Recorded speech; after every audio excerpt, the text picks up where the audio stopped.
عليكم؟ كي بقيتو؟ نتمنى ان شاء الله تكونوا بخير وعلى خير. اليوم غنشارك معكم الصابلي بالحامض. هذا الصابلي عندي ليه 250 غرام ديال سنيده، زبده مانكارين، وغادي نخدم هاد الزبده مانكارين هي وسنيده هي الاولى.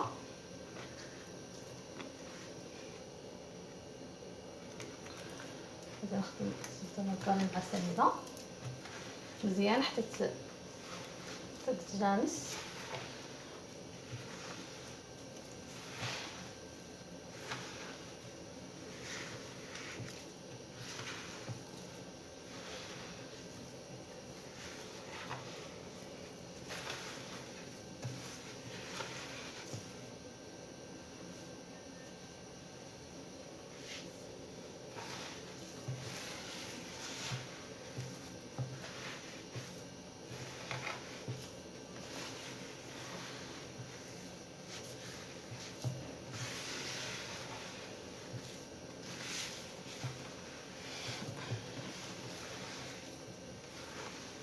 بعدين نبقى تنعكها مزيان تدخل هذوك السنيده في الزبده. صافي دابا انا من المهم خدمت هاد الزبده مع هاد السنيده مزيان. دابا غادي ندير واحد هكا واحد نص معلقه ديال هاد لاغام، هاد النكهه ديال الحامض هكا.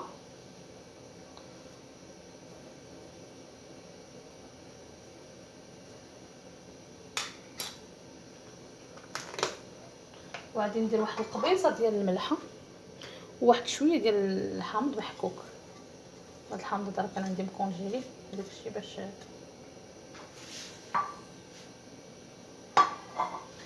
صافي هكا نخدموه مزيان.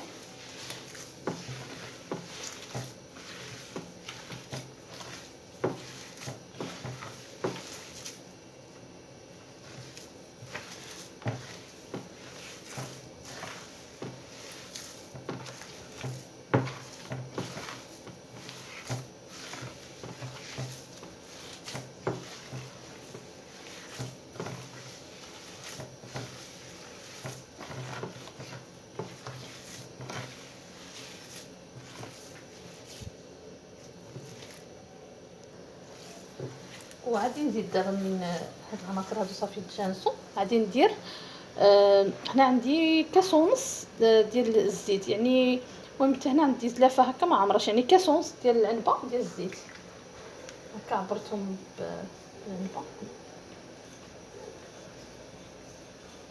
صافي غادي نبدا نخدم. خصني دابا هنا غادي ندير مزيان باش يدخل داك الزبده مع الزيت هاد المرحله هادي.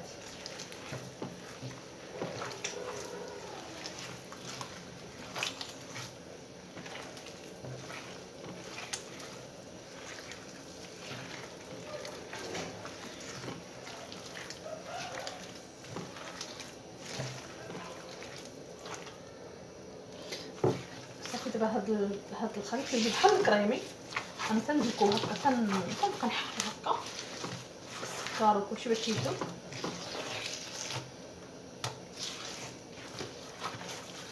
خص ضروري نخدمو هكا.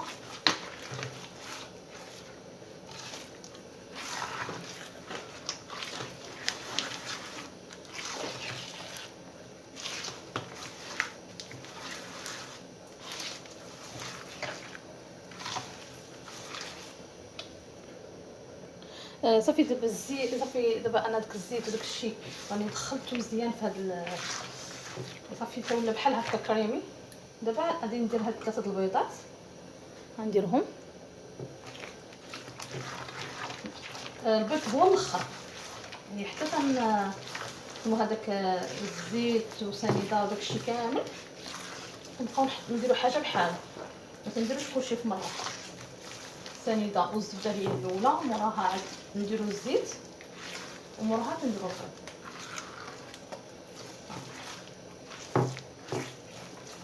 البيض وحده وحده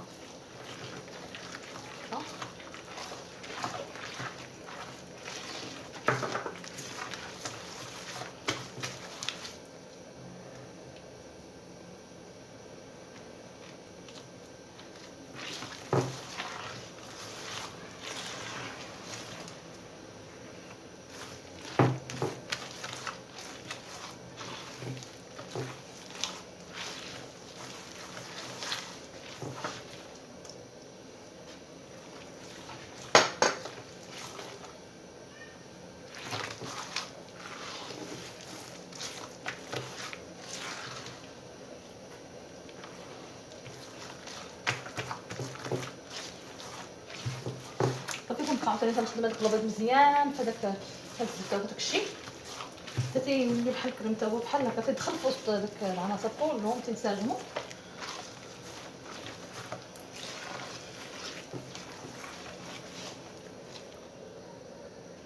صافي دابا ملي خدمت هاد العجينه ديالي هكا خدمتها مزيان الزبده وداكشي، دابا غادي نبدا ندير الطحين بشويه بشويه ونجمع وماشي ندير دابا غير غادي نبقى نجمع.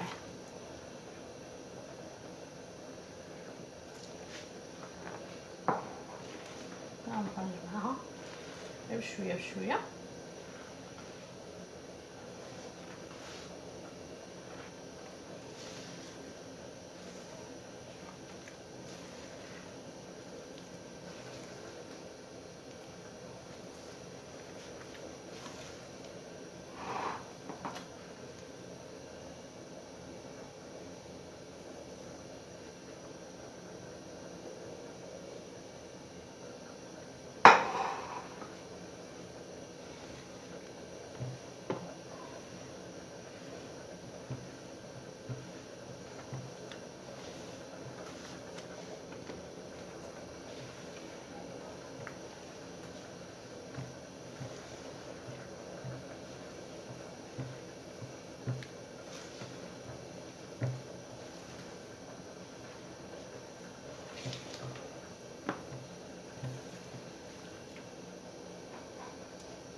صافي تنبقى هكا تندخل الطحين بشويه بشويه، تندخل الطحين في هاد الشكل هنا هكا تندخل الطحين.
صافي دابا انا جمعت العجينه ديالي، هاد الصابلي ديالي. المهم القوام ديالو تيكون هكا، ما تيكون مرخوف ما تيكون قاصح، تيكون بحال هكا. وبقيتي تدخلي فيه الطحين وما تدلكيه ما والو. صافي تجمعيه. دابا غادي نديرو فواحد البلاستيكه ونخليه يرتاح. تقدري تخليه كاع حتى ليله ماشي مشكل، ديريه في الثلاجه وتخليه حتى تبغي تصاغبيه. داكشي دابا اللي غادي ندير له، غادي نخليه هكا يرتاح مزيان، عاد ديك الساعه غادي نخدم به. بعد ما هاد العجينه ديال الصابلي دخلتها للثلاجه وخليتها ارتاحت المهم باتت ليله كامله. ودابا ان شاء الله غادي نخدم بها. انا درتها في الكونجيلاتور حيت هي شحال ما قصات ارتاحت، ودرتها حتى في الفريكو تعطي واحد النتيجه زوينه. صافي دابا غادي نبدا نطلق.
انا غادي نطبع بهذا الطابع هذاك.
صافي كنبقى بهذه الطريقه هذه.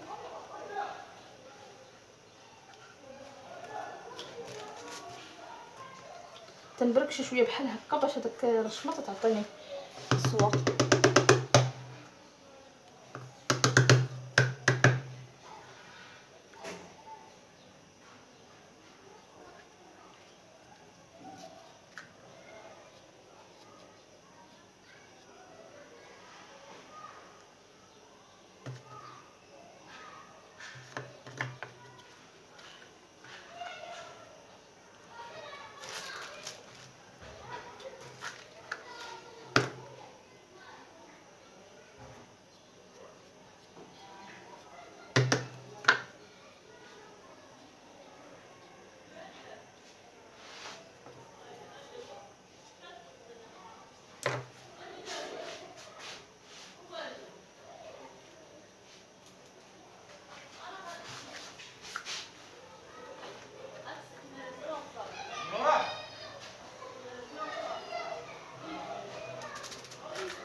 بالنسبه لهاد العجينه هذه كندير لها بحال هكا، مثلا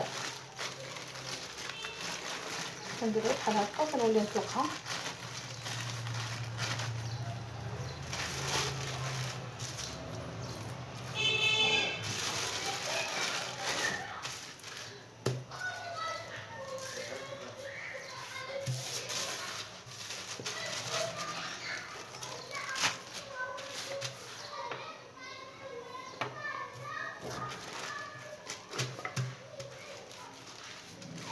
من الاحسن بحال هكا باش ما العجينه تجمعيها بحال هكا وتطلقيها، ما تتعجنيهاش ولا حتى شي حاجه باش تعطيك باش ما تتكمش بالفران. صافي غنبقى هكا نمشي.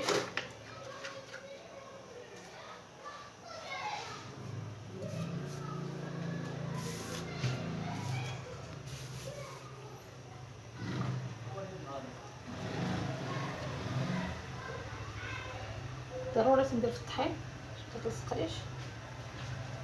ندير كاع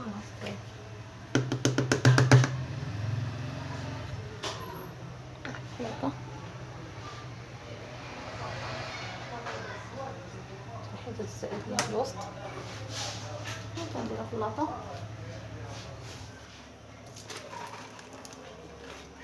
هذه كذلك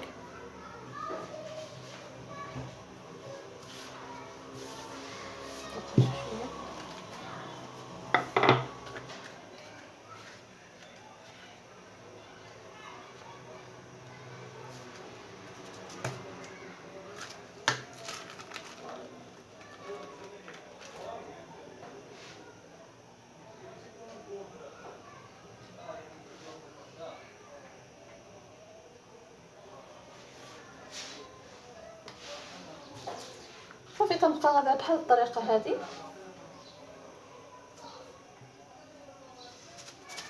حتى تنسالي اللاطه ديالي كلها.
وصافي تنبقى بحال هكا عاوتاني غادي نجمعها هاد العجينه هادي.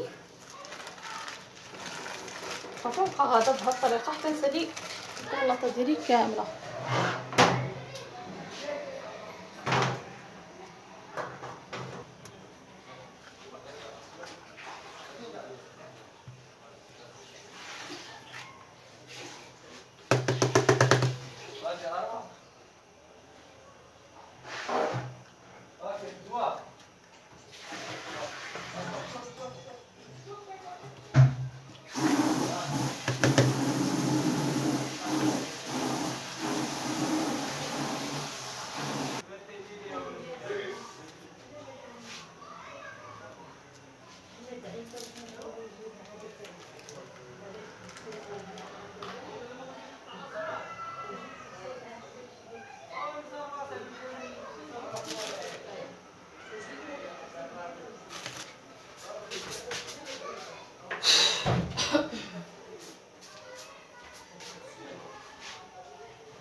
وبالنسبه للشكل الاخر غادي نطبعو بهذا المطبع هذا، غادي نطبعو هكا ونطلق العجينه غادي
بالنسبه للتطبيق خص يكون العجينه تكون الا كنا غادي نديروها بحال دابا هذه غادي ما غاديش نديرو حدا جوج، ما غاديش نلصق جوج، غادي نديرها شويه غليظه بالسمك ديالها، تكون شويه غليظه. اما بالنسبه لك انت غادي تلصقيهم يكونوا شويه رقاقين باش ما يجيوش غلاظ.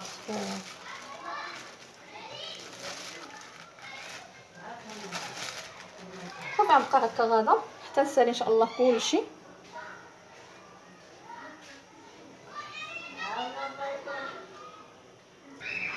صافي دابا راني طبعتهم ودرتهم في اللاطه، دابا غادي ندخلهم يطيبوا. بالنسبه للطياب غادي نطيبهم، خلاص عندي الفران سخون تنسخنو مزيان وغادي ندخلهم يطيبوا. غادي نقص البوطه مزيان الفران، غادي نقصلو مزيان حتى يعني على المهل باش يطيبوا مذهبين صافي وان شاء الله ونوريهم لكم. صافي دابا بعد ما طابوا خصهم يكونوا على هذا الشكل هذا مذهب بحال هكا تيجيو، ما تيتكمشوا ما تيشربوا ما والو، تيبقاو في الحجم ديالهم بحال هكا.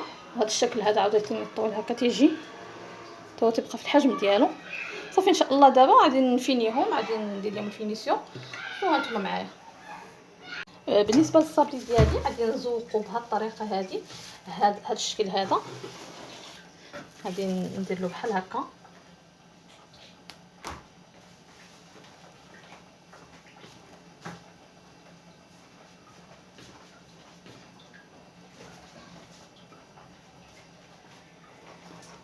بحال هكا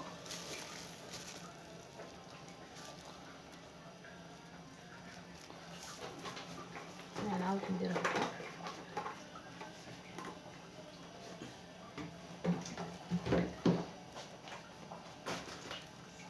كنبقى نمشي بهاد الخطيطات هادو وعاوتاني غادي نعاود ندير واحده اخرى.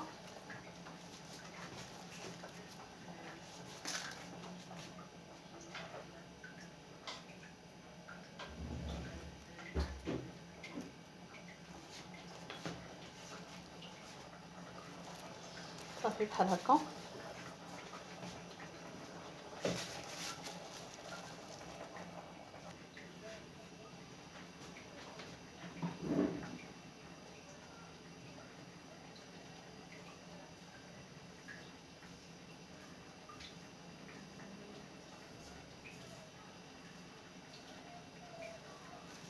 صافي بحال هكا.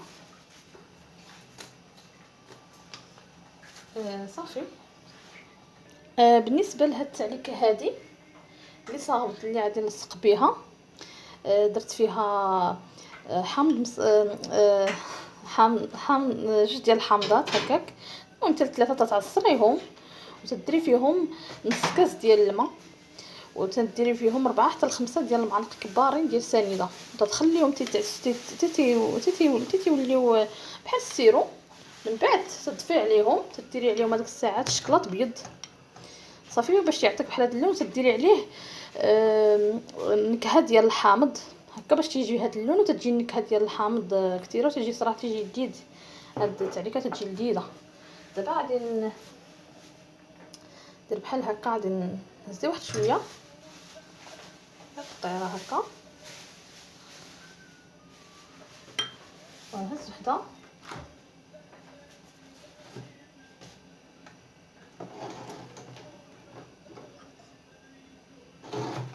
نعاود ندهنها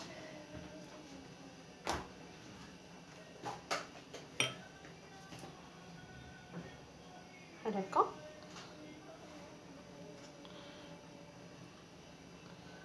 وغادي ندير واحد الطريقه ما يفيضليش صافي، وغنخليو هكا. خلاص انا راني مصاوبه البلاطو هنايا قبل، غنحطها عاوتاني نفس الشيء. غادي نجي هادي نزيد واحد شويه. من الاحسن الا نتمك البانسو رقيق، انا ما عنديش، هو اللي يحسن، لان اذا كان البانسو يساعدكم.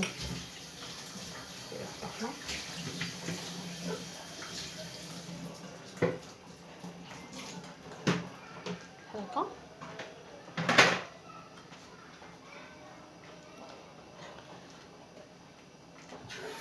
صافي.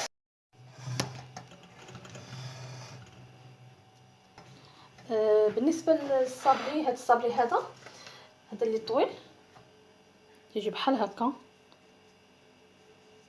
تيجي ناجح. غادي نستعملو هذا السيليكون هذا.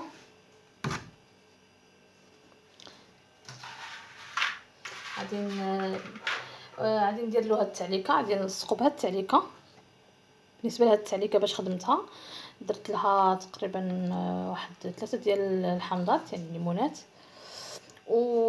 ودرت لها واحد نص كاس ديال الماء ديال العنبه، ودرت لها سنيده. بالنسبه للسنيده المهم انايا درت هكا، بقى خليته تيطبخ بحال اللي غادي ندير شي سيرو. المهم حتى تقال، ومن بعد ما تقال درت له الشكلاط، حيدته من فوق العافيه ودرت له الشكلاط بيض. من درت له الشكلاط بيض خليته عطاني هذا اللون هذا هكا. زدت له واحد شويه ديال النكهه ديال الحامض صافي، عطاني هذا اللون هكا. هو باش غادي نلصق اول حاجه بعدا غادي نصاغب بعدا السيليكون هنايا.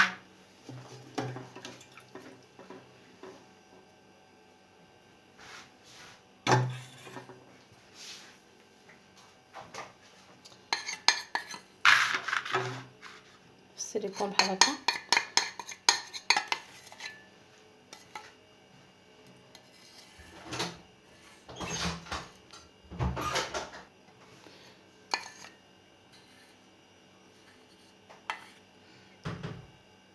غادي نبقى ندير بحال هكا.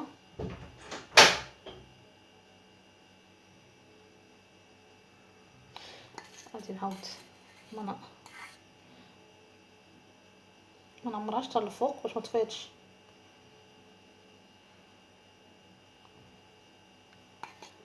كنبقى غادي هكا تنعمرهم.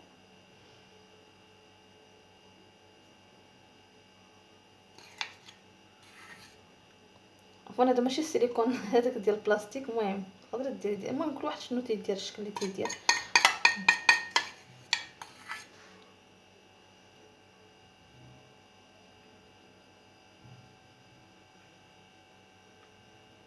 صافي غنبقى غاده بهاد الطريقه هذه هكا، نبقى غاده بهاد الطريقه هكا كنعمرهم.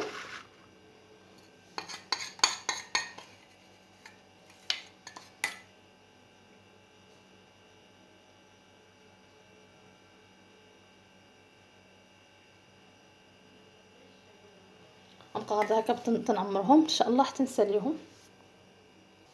صافي دابا منين دخلتهم جمدوا بحال هذا الشكل هذا، تيعطيني هذا الشكل. غادي نهز الصابلي بحال هكا، غادي ندير واحد شويه بعدا هنا. انا بغيت كل واحد كاين كيسبق كيدهن الصابليه، انا تندهن من هنا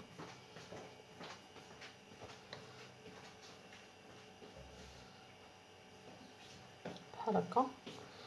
وغادي نجيب هذه هكا بحال الطريقه تبدا بحال هكا، ونعاود واحده اخرى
صافي نبقى غادا بهاد الطريقه هادي تنساليهم كلهم. خلاص راه ساهلين.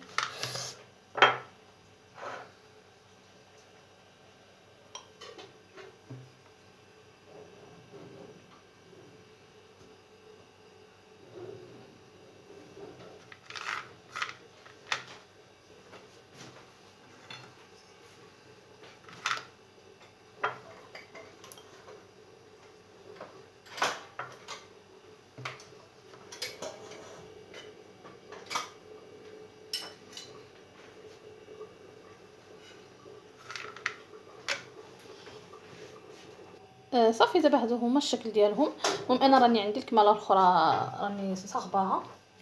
دابا تنديرهم هكا في الثلاجه في الكونجيلاتور تيجمدوا صافي وان شاء الله نقدموهم. الصابلي ديالي تيجي على هذا الشكل كيف ما تشوفوا. المهم انا هذا الشكل هذا راني ما شاركتوش معكم لان كنت بديت نصور ومشى ليا نطفى لي التليفون ومشى الفيديو. المهم هاد حتى هو لصقته بالتعليقه، نفس التعليقه اللي لصقت بها هاد الصابلي وصافي وخططته بهذا الشكلاط هذا ودرت له العقيقات كما تشوفوا بحال هكا، عقيقات بحال هكا زوقته بهاد العقيقات صافي. المهم بالنسبه للزين راه كل واحد باش تيزين غير كل واحد الذوق ديالو. المهم نتمنى ان شاء الله يعجبكم الصابلي ويعجبكم هذا الفيديو، يكون خفيف ظريف على قلبكم وواش مبروكه، وان شاء الله نتلاقاو في فيديو اخر. مع السلامه.